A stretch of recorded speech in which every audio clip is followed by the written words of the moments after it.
You don't do any foot tapping, do you? A little bit. Because we try to that minimize floor it. makes so much noise when you tap the feet. We'll try not And to. Okay. the condenser mics pick up very low frequencies. You boom. So Here, you know what I do? Yeah, actually, that's a good I have, idea. Shoes off would be a one of great the- idea. Because it does help one of the sometimes to benefits. tap. One of the Right. benefits Well, of everyone. boots. We take you now from Studio B to Studio A. We have two wonderful guitars and two wonderful people playing the guitars, Teja Gerken and Doug Young. Gentlemen, Hi. proceed. All right. 2, 3, 4.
Teja Gerken and Doug Young. I almost called you Teja Young and Doug Gerken. That would be a new one. That would be.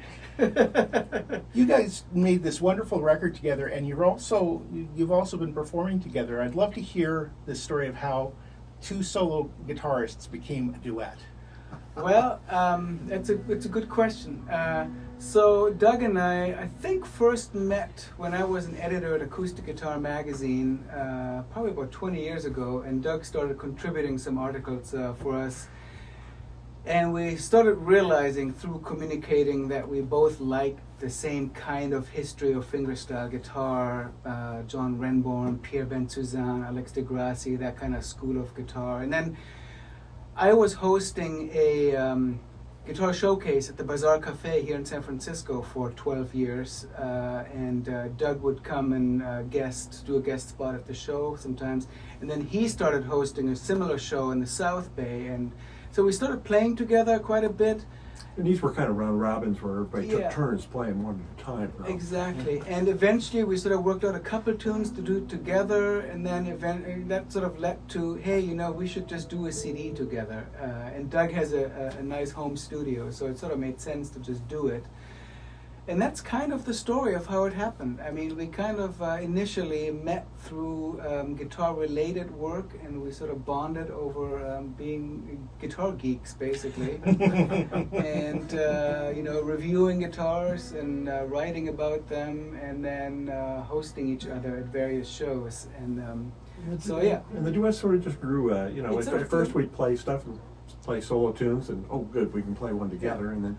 Pretty soon we had enough to it was play like, a whole set. we probably have enough for half a CD, and then we sort of worked up some more tunes, and in the end we had an album. And then, so the CD, which is called Duets, came out in March of 2020, and we all know what happened right after that. So we've been doing some additional recordings since then, and they're just out on the streaming services and for download, stuff like that. So it's on Spotify then. Yes, Spotify, Apple Music, you name it. Right. Teja Gerken and Doug Young live here in the KLW studio. It's our KLW Live On Air Folk Festival. What was the name of that last piece you guys just did? It was called Autumn Roads. It's a tune of mine that I originally recorded as a solo piece. A lot of our tunes, some of our tunes we work out as, intentionally as a duet from the beginning, but a lot of them are also tunes that we played originally as a solo piece, and we said, hey, we can add another guitar onto that. Mm. So that In was some a cases, solo- rearranging them quite significantly Yeah. to make them fit in the duet. make room so. for another guitar. Yeah. So that was a tune of mine that was supposed to be have the feel of sort of driving through the country in the fall, and Ted added his baritone guitar part onto that. Mm. Yeah, so it's a lot of fun. And one of the things that we like to do, we really try to create a sound that's sort of more than the sum of its parts. So we like to work with different tunings or different guitars. Like that first tune, I played a baritone guitar, which is tuned really low. Doug's playing a standard guitar. We do different capo positions to really kind of expand the sonic range of two guitars more than sort of. We really try to avoid duplicating what the In other fact, is we're doing. really in the same tuning. We're really in the same tuning. Oh, really? Yeah. That's really. So which one are you as Dad Gad and which one is EADG? Well, it varies. Doug Right is in now. Dadgat more often than I am. Yeah. So right now, for the next tune we're going to play, Doug's in Dadgad. I'm in what's known as Orkney tuning. Our friend Steve Boffman, who I think you know, Yes, good has Steve, coined we love Orkney him. tuning, which is a tuning that's C, G, D, G, C, D. So it's really a G tuning. I'm playing it with the capo on the second fret here, so I'm in A. And so by doing these different tunings and capo positions, it automatically puts us into different ranges of the fingerboard, and it kind of avoids We can't play the duplicating same. We can't play the same thing efforts. even if we can't want play to. the same thing. So it creates a fuller, richer arrangement a lot of times, if it works. Let's hear it. I'm sure it will. Mm. I'm sure it will. So- let's hear it. So what we're going to do is we're going to play a tune written by a good friend of ours, a great guitarist named Eric Sky up in Portland, Oregon. And Eric's mostly known as a acoustic fingerstyle jazz guitarist, even though lately he's been doing a lot of flat picking and playing fiddle tunes and such. He's very versatile. He's a dear friend of both of ours. And he also writes some great tunes. So we're going to play this tune he wrote called The Locktender's Reel, which he first recorded with mandolin player Tim Connell. And I worked up a solo guitar arrangement, again in a different tuning. I'm playing it in Orkney tuning. Eric plays it in standard. He laid it on me at a gig that we played together, and I thought, I really got to work this up. And then this was our first pandemic project, so I worked it up, and then Doug added another part. And fortunately, we both have home studios, so we were able to both record our parts and release it that way. All mailing files back and forth. It was actually, I think Oh, it was wow. a year and a half before we actually were in the same room playing the tune together. So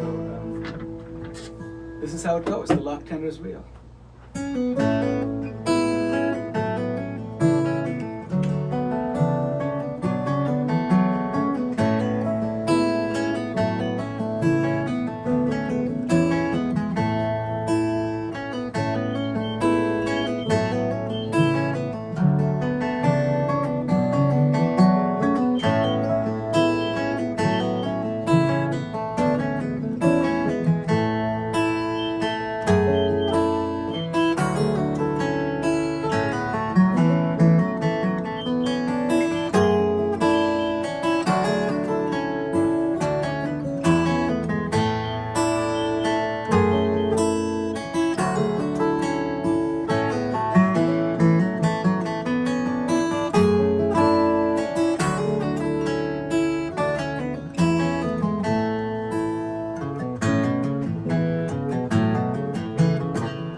speak big or you? I don't know where that's coming from. I thought that was funny. I thought it was just to part of make the sure that music. I was going to say it means you're in tune, right? Yes. Yeah, Let's try anyway, that. so that's the Locktender's rule. Real.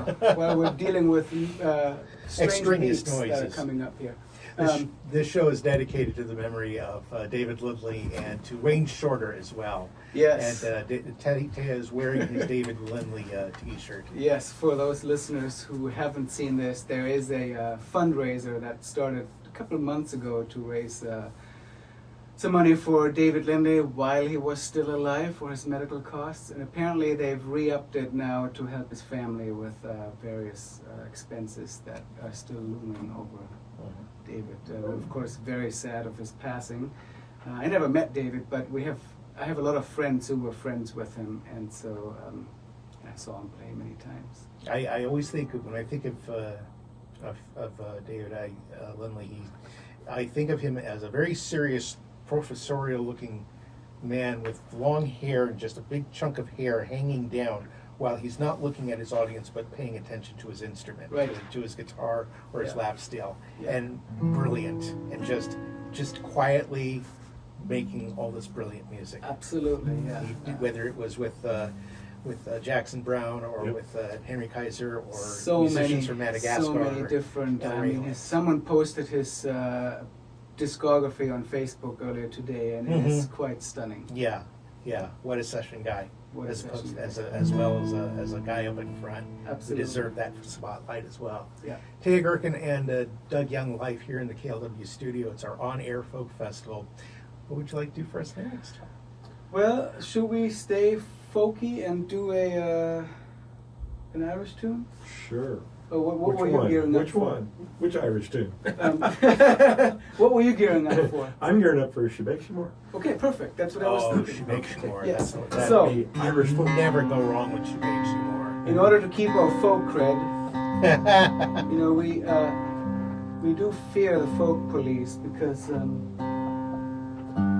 we kind of straddle the lines between I doing will protect- original things and folk things and a few jazzy things. So we'll do this one. This one came up as a lot of guitar players play Bheag Mhor, and it's such a great tune. And I was sort of afraid of it for a long time because I didn't really think I could add anything to what had already been done with it. And I finally came up with an arrangement that does work as a solo arrangement as well. A lot of people played in Dadgad. I played in an open C tuning. And then it made sense to try to work it up as a duet. And this is actually a great example of how we divide up the guitar. So I am in a C, G, C, G, C, G, D tuning, open, and Doug is capoed at the 5th fret in Dadgad, right? So we have a lot of different guitar tonalities going on here. And so it goes like this.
to think that Bheag Mhor was haunted because it was relatively easy to play, and that's why so many Irish musicians and Irish American musicians have recorded it, and even non-Irish music people record it because it's Like us. relatively. But no, that last run there was. Well, thank you. That was good. Well, I didn't think of that. There's a lot of great guitar versions. Probably my two favorite ones are by Pierre Ben Suzanne, Oh, yeah. and Tony McManus has a wonderful Oh, yeah. arrangement of it. Yep. With Tony's being probably more true to the Irish tradition, Pierre really kind of takes it out into. He says in his instruction videos, he doesn't do it with no rhythm, and it's very free. Turns it into He jazz. turns too. it kind of, yeah, and he reharmonizes it in this really cool way. I guess ours falls kind of in between there. But it's a great tune to play. And we've played it with Marla Fibush a few times, and that's been Oh. really fun. Yeah. So we don't consider ourselves specialists in Irish or Celtic music, but we have friends who are among the very best in that field, and they've heard our arrangements, and they're still our friends. So I think we're okay. Teja Gerken and Doug Young live here in the studio here at KLW. It's our on-air folk festival. Another Irish tune, maybe. Maybe. Okay. Sounds good. This one came from you. Yeah.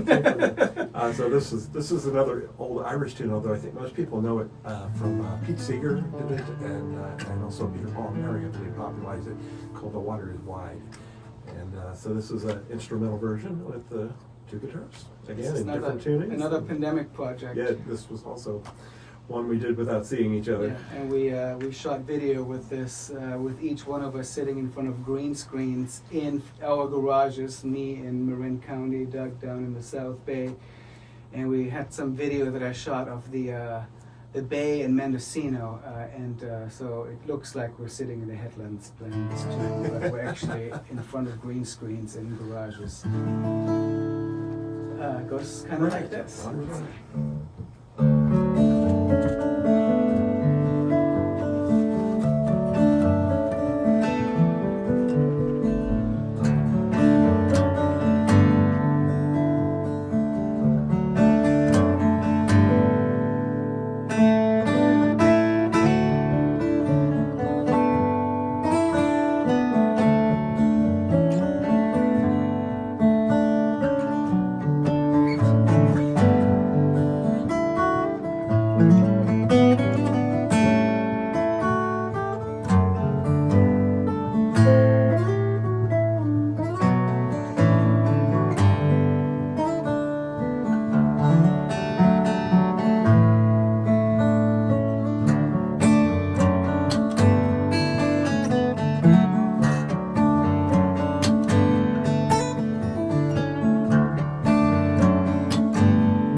The thing I love about Water is Wide, I learn history backwards oftentimes. I'll hear something and then I'll hear something later and go, oh, they took that from that. No, Right. they took that from there. So I remember hearing a Scottish band doing a song called Carrickfergus, and then I hear Water is Wide and I go, oh, there's the link. It all kind There's the of connects, right? Yeah. Yeah. Most of these songs have multiple names, most of these old traditional tunes. Exactly, And Dick Gaughan, who's one of my favorite Oh, Scottish sure. musicians, you know who he is. Yeah. His great joke is there's only 3 songs. Right. They mix them Yeah. up just to throw off the American anthropologists who come over and count their songs. There's often a tangent here, but there is an amazing Dick Gaughan documentary on YouTube that's from like 1982, and it's like an hour-long interview. And I'm it's looking for it. totally amazing. Look for it. It is just stunning. I got totally sucked into it late one night, and it is just brilliant. So yeah, people should check that out if they like this kind of stuff. Where can people see you guys? Where can people see us? Well, we don't have a whole lot coming up in terms of live shows. We're playing at the Cannery Tap Room in Castro Valley in May. I think it's May 7th, I want to say. And we're working on a bunch of other shows, but we're still in this post-pandemic weirdness where things haven't really come back the way we'd like them to be back. So we're continuing to work on some more recordings and adding things to the repertoire and creating some new videos. We have a bunch of videos on YouTube that people can check out. If you search for Teja Gerken and Doug Young. .com. We are at Teja and DougGuitar.com, and Teja is spelled Teja.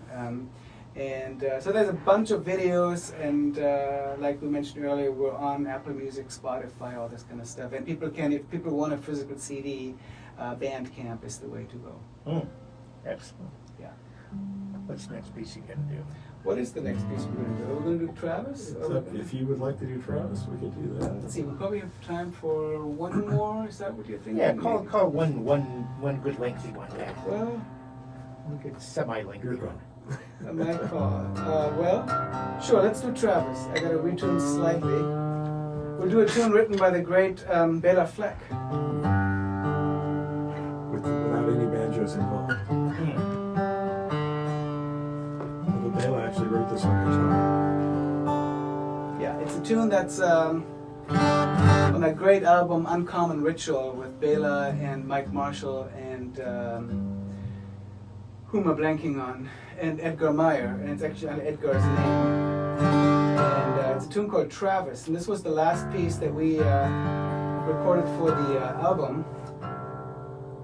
And it's a lot of fun to play, and Tony, we're going to be a little louder than the other, so I'm going to warn you here. So, this is how it goes.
Teja Gerken and Doug Young live here in the KLW studio. It's our on-air folk festival. We've had more or less continuous live music since 2 o'clock this afternoon, coming up to 7 o'clock. Gentlemen, thank you so much for coming in. Thank you for having us again. We love coming by here. This studio has become sort of a second home over the years, so we appreciate the continued invitation. The door is always open, and keep making the great music that Well, you thank guys you. do, and you're available for all kinds of. We appreciate the support, and always great to hear your programming. Thank you, and I appreciate the music. I appreciate the Thank music. you, and big thanks to Tony Farrow for doing our sound today. Big thank you to Tony Farrow. A big thank you also to our outgoing chief engineer, Phil Hartman. Bob Campbell sat at this board here, so did Joanne Mhor, Peter Thompson. And also a thank you to our interim executive director, Ben Trefney, for buying his pizza.